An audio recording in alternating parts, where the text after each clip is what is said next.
ያልተላከው መልእክት እስቲ ጀምር። የመጀመሪያ አንባቢ ነው የዚህ ኤፒሶድ። በ400 ብር የተሰበረው የወድነት ኩራቴ ላልነገርኩሽ ግን ለምወድሽ። በ400 ብር የተሰበረው የወድነት ኩራቴ ላልነገርኩሽ ግን ለምወድሽ። ይህ መልእክት በአካል ላገኝሽ ፈልጌ በሁኔታዎች ላጣሁሽ። እስከዛሬም በልቤ ንግስት ስለሆንሽው ላንቺ ነው።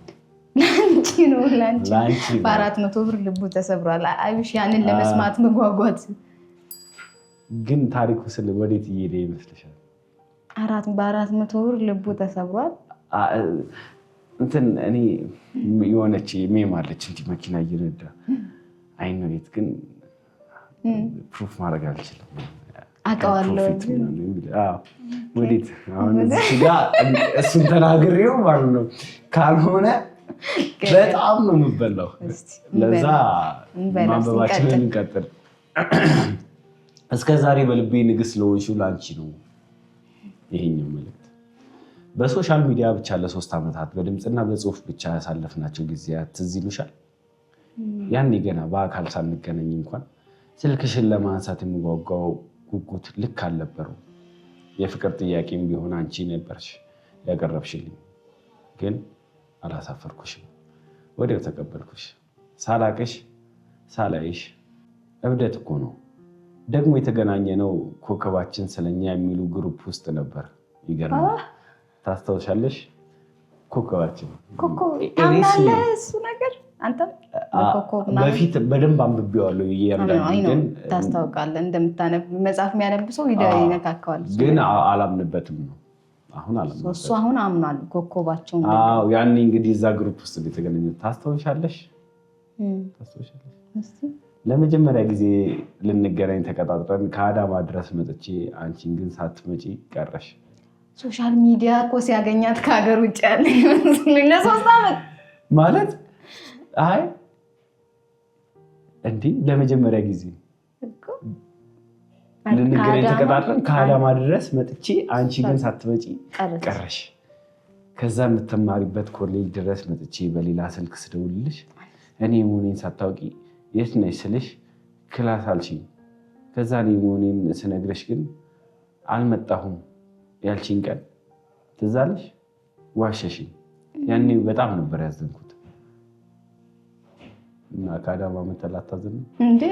ከአዳማ ድረስ ያዘንኩት። ተጣላን፣ ከባድ ጥል። በጣም ሰደብኩሽ፣ ቅስምሽን ሰበርኩት። ደጋርከ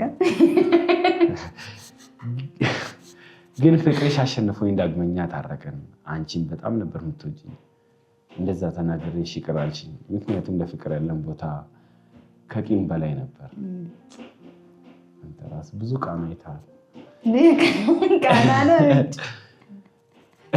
ከዛ በሌላ ቀን ተገናኘን። አዳማና አዲስ አበባ የነበረው ርቀት አልገደበንም።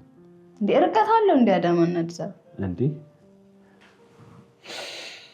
ማለት አሁን ሰዓት ላይ መገናኘና ጀሞ ያለ ሰው እንዴት አይደራረግም?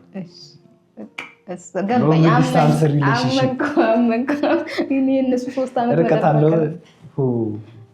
አንቺም ቃና አይተሻል። አዳማና አዲስ አበባ የነበረው ርቀት አልገደበንም። አይንሽን ሳይ ዓለምን የያዝኩት ይመስለኝ ነበር። አይኖችሽ በጣም ነበር የሚያምሩት። ለመጀመሪያ ጊዜ መገናኛ ቦምበርገር የተገናኘ ነው። ሳንድዊች ነበር የጋበዝኩሽ። በርገር ሂሳቡ ቆጭቶ ነው። ስትለያይ ነው እኮ የሚቆጭሽ። ከአዳማ መተህ በርገር ጋብዘህ 400 ብር ዋጋ ነኝ እኔ። ከዛ ከጥቂት ጊዜ በኋላ እኔም ለስራ አዲስ አበባ ገባሁ። ነገር ግን የስራ ጫና መጣ። ስራ ቢዚ ያደረገኝ፣ መገናኘት ቀነሰ። በጣም ታገሽኝ። የስቅለት ቀን ዓርብ ትንቀኛለህ ብለሽ ብሎክ ስታደርጊኝ ምን ያህል እንደተሰማኝ አታውቂም። እንዴት ሰው የሚሰግድላትን ንግስቱን ይንቃል? እንዴት ሰው የአይኑን ብሌን ይንቃል? ከዛ በጣም ተናድጄ ተጣላን። ብዙ ወራት አለፉ። ከዛ በሌላ ስልክ ደውዬ በመከራዬ ለምኜ አግባብቼ አወራሁሽ። ታረቀ። መቼም ቢሆን በእኔ አትጨክኝም። በጣም ነበር የምትወጂ። ለመጀመሪያ ጊዜ ስጦታ የሰጠሁሽ ቀሚስ ታስታውሻለሽ?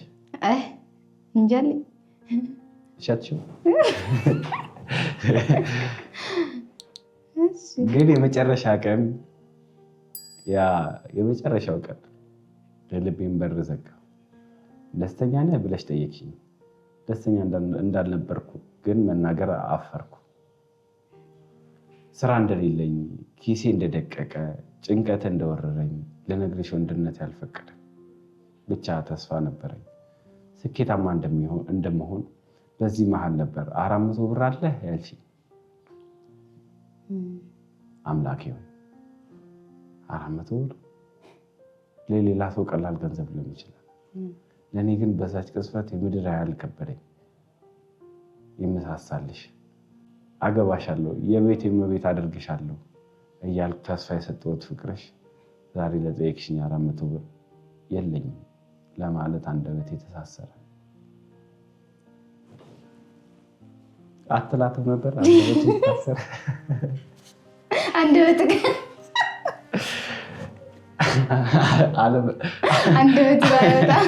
አለመተዋወቃችሁ አየህ፣ እንዴት ፎሎ አታደርግኝ?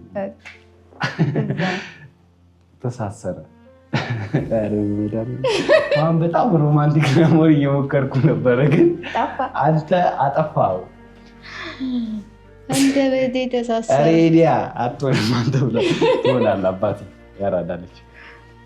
የለኝም ብልሽ ምን አይነት ወንድ ነው ይቺን እንኳን መብላት የማይችል ብለሽ የምትታዘቢው መሰለኝ። የለኝም ብልሽ ባዶነቴ፣ ስራ ማጣቴ፣ ውድቀቴ ርቃኑ የሚወጣ መሰለኝ። ለካ ወንድ ልጅ ኪሱ ባዶ ሲሆን ልቡ ይሸሻል። ለአንቺ አንሶ መገኘት ፈራ።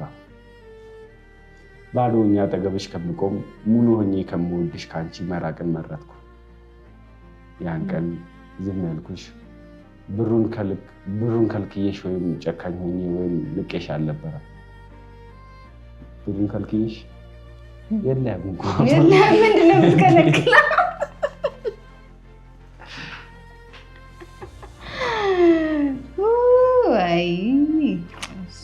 ጨረሰ አነቀ አንተ። እሺ ለጽሁፍ ተብሎ ከልክዬሽ አልነበረም? እሺ ከምወድሽ ከአንቺ መራቅ መረጥኩ። ያን ቀን ዝም ያልኩሽ ብሩን ከልክዬሽ ወይም ጨካኝ ሆኜ ወይም ንቄሽ አልነበረም። የወንድነት ኩራቴ ቁስል ስለሆነብኝ የለኝም ማለት ሞት መስሎ ስለታየኝ። ለአንቺ ግን ዝም ማለት የተቤት መሰለሽ። ጠበቅሽ ብሎ ካደረግሽ ደግሞ እንደገና በሌላ ስልክ ደወልክ፣ ተገናኘ። በእሷ ጨክን፣ በአንተ ጨክን። ከዛ ቦለከች፣ ጨከነች ማለት አለቀ ነገር። ጸጋዋ የለህ አንተ። እኔም አልተጠራጠርኩሽም፣ እኔም አልተከራከርኩሽም። እና በምን ትከራከራለህ? ቦለከች ማለት ደግሞ ሶስተኛ ስልክ 400 ብሩን ይዞ ምናምን 400 ብር ይዞ ፎቶ እንደዚህ ልኮላት ወይ የቴሌብር አካውንት 400 ብር ነበረኝ። አንቺ ግን አልተከራከርኩሽም። ምክንያቱም ከኔ የተሻለ የጠየቅሽውን የሚያደርግልሽ የማያሳፍርሽ ወንድ ይገባሻል ብዬ አመንኩ። ዛሬ ግን ይህንን የምጽፍልሽ አንድ እውነት እንድታውቂ ነው። የራኩሽ ስለጠላሁሽ አይደለም። እስከዛሬም በልቤ ጓዳ ያለሽው አንቺው ነሽ። አሁን ማፈቅርሻለሁ። ዝምታዬ የድህነቴ ጩኸት እንጂ የልቤ ጥላቻ አልነበረም። በዛች 400 ብር ምክንያት ያጣሁሽ ፍቅረኛሽ።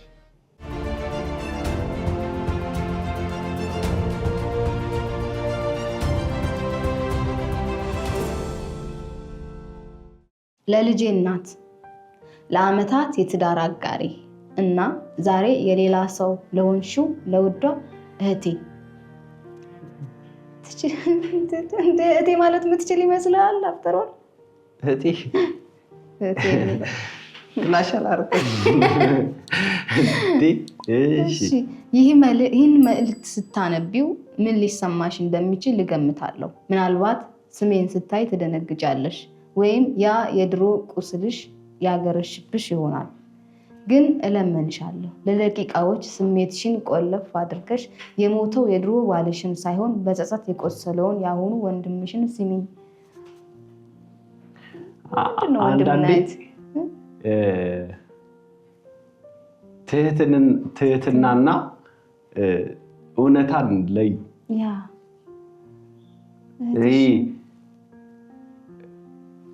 ትህትና እውነታን አያስክድም። እሺ የቀድሞ ሚስቴ የቀድሞ ባልሽ በቃ እኮ አሁንም እኮ አፍቃሪው ሊሆን ይችላል እኮ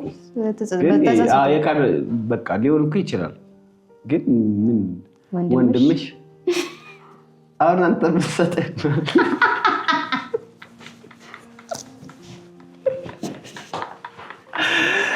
ወንድምሽ ነኝ አልፈልግም ትላለህ።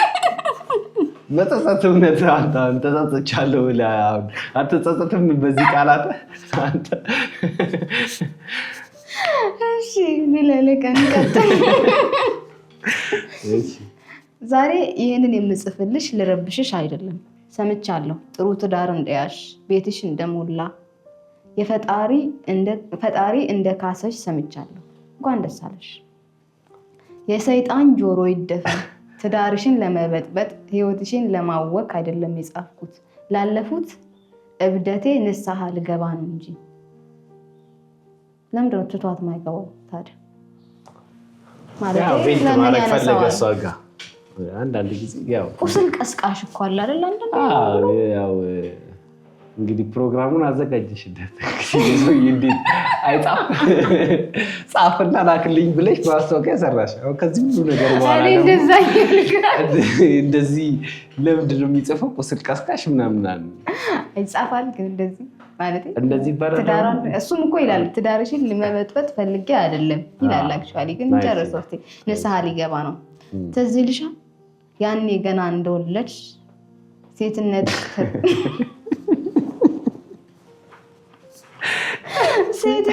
ተለውጦ እናትነትሽ ዓይንሽን አፍዝዞት ሰውነትሽ ሲደክም፣ እኔ ግን አውሬ ሆኜ ነበር። ምክርሽ ይሰለቸኝ ነበር፣ እንክብካቤሽ ያንገሸግሸኝ ነበር። አስጠላሽን፣ አረጀሽ፣ ደበርሽን እያልኩ ስጮህብሽ፣ ስሳደብ፣ እጄን ባንቺ ላይ ሳነሳ ያን ሁሉ እንዴት ቻልሽ?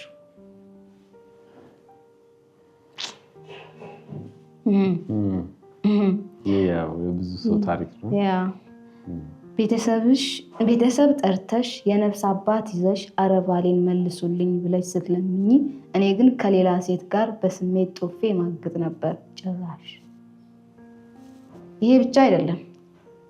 ውጪ ያሻኝን አድርጌ የውጪው ዓለም ፊቱን ያዞረብኝ ሴት ሳጣ ተመልሼ መጥቼ ያንቺን ንጹህ ሰውነት ለስሜቴ ማራገፊያ ያጠቀምበት ነበር። አንቺ ግን ትዳሬ ይፍረስ ሳቲ እንደ ዕቃ እየተጠቀምኩብሽን በትዕግስት ትንከባከቢኝ ነበር። ምንድን ነው የሚባለው? እንደዚህ አይነት ነበር ታሪክ ነበር ነው ፓስቴንስ ይባላል። ፓስቴንስ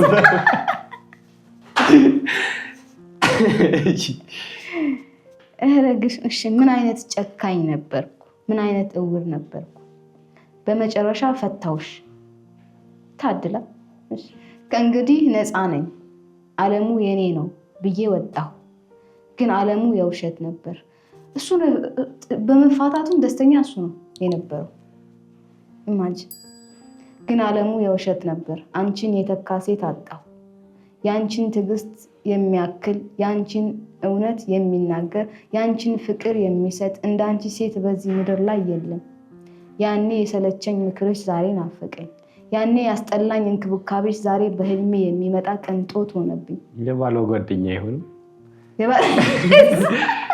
እውነት እሷ ኢንዳይሬክትሊ ምክሩ እንዲደርሰው ከባሏ ጋር ጓደኛ መሆን አጠጡ ሲባል ሚስቴ አጠጣ ብላኛለች ስል ኦኬ እሺ የናፈቀው ምክሩ ያገኛል ማለት እሺ ያኔ ውጪ ያለው ዓለም ቀለም የተቀባ ቆሻሻ ነበር። እኔ ግን ወርቁን ቤቴ አስቀምጬ ቆርቆሮ ፍለጋ ወጣሁ በለው። ሰሙን ፍለጋ ወጣሁ። እሺ አሁን ረፍዷል። እኔ አሁን ልምከር ብዬ ምክር ስለናፈቀ ወርቁን ቤት አስቀምጦ ወርቁን ሰሙን ፍለጋ ወጣሁ። እሺ ወርቁ ቤት ነው። አሁን ረፍዷል አውቃለሁ። ተውኩ ማይሆን ነገር ነው ይሁን እያሰበው የነበረው። አይመጣውና አንዳንድ አይምሮ የሚያስበው ነገር አይምሮ መቅረት አለበት። ያልተላከ መልዕክት አይምሮ ውስጥ አንዳንድ ጊዜ ኦንሊ ሚ ቲክቶክ ላይ ፕራይቬት ስናደርግ ኦንሊ ሚ እንላለን። አንዳንድ ሀሳቦችን ኦንሊ ሚ አይፖስቱም። አሁን ቅስፈት አረከው ኦንሊ ሚ አረከው። እንደ አይመጣውም። አሁን ረፍዷል አለ አውቃለሁ። ያንቺ ባል ይልዛሉ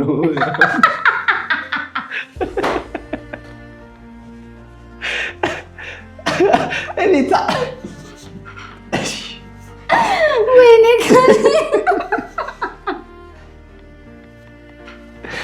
አውሩ ይተፈል አሁን ረፍዷል ሲል አሁን ረፍዷል። አሁን ማታ 6 ሰዓት ነው። እስቲ ረፍዷል ላይ ነው። አሁን ረፍዷል አውቃለሁ። ያንቺ ባል የልጅ አባት የመሆን እድሌን በገዛ እጄ አበላሽቼዋለሁ። ያንቺ ባል የልጅ አባት የመሆን እድሌን በገዛ እጄ አበላሽቼዋለሁ። ልጄን የማየት እንኳን አይን የለኝም። ብቻ ግን ይህን መልእክት የጻፍኩልሽ እንትን ላለመቁረጥ ነው ለልጁ። አረ እንዴት ነው ምንድነው ወራዊ ላለመቁረጥ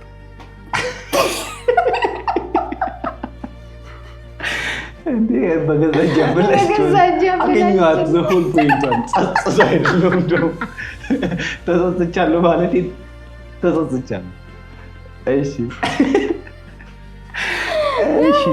ብቻ ግን ይህን መልዕክት የጻፍኩልሽ ለራሴ እንዲቀለኝ ነው። ስቲል ለራሱ እንዲቀለው ነው። እባክሽ በፈጠረሽ አምላክ ይሁንብሽ።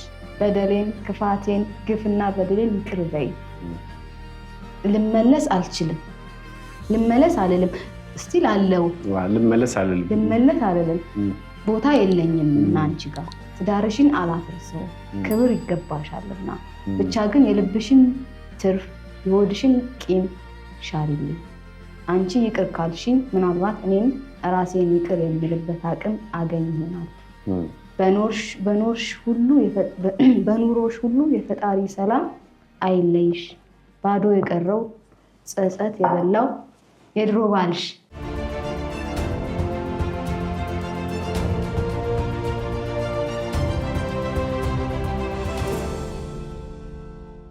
ከሌባ የመጨረሻ ያልተላከ መልእክታችን እዚሁ በቲክቶክ ሊንክ ነው የተላከልን። ብዙ ጊዜ አንዳንዶቹ ደግሞ ሼር የሚያደርጉትን ስሜት ይመስለኛል ሊንክ ፎርዋርድ ያደርጉልናል። ጸሐፊው ምናምን እዚሁ አለ። ጸሐፊውን መጥቀስ ካለብን ጸሐፊውን እንጠቅሳለን። አሁን ራሱ አይደለም የጻፈው ነው ስሜቱ ስለሆነ ነው ሊንክ ሼር ያደረገልን።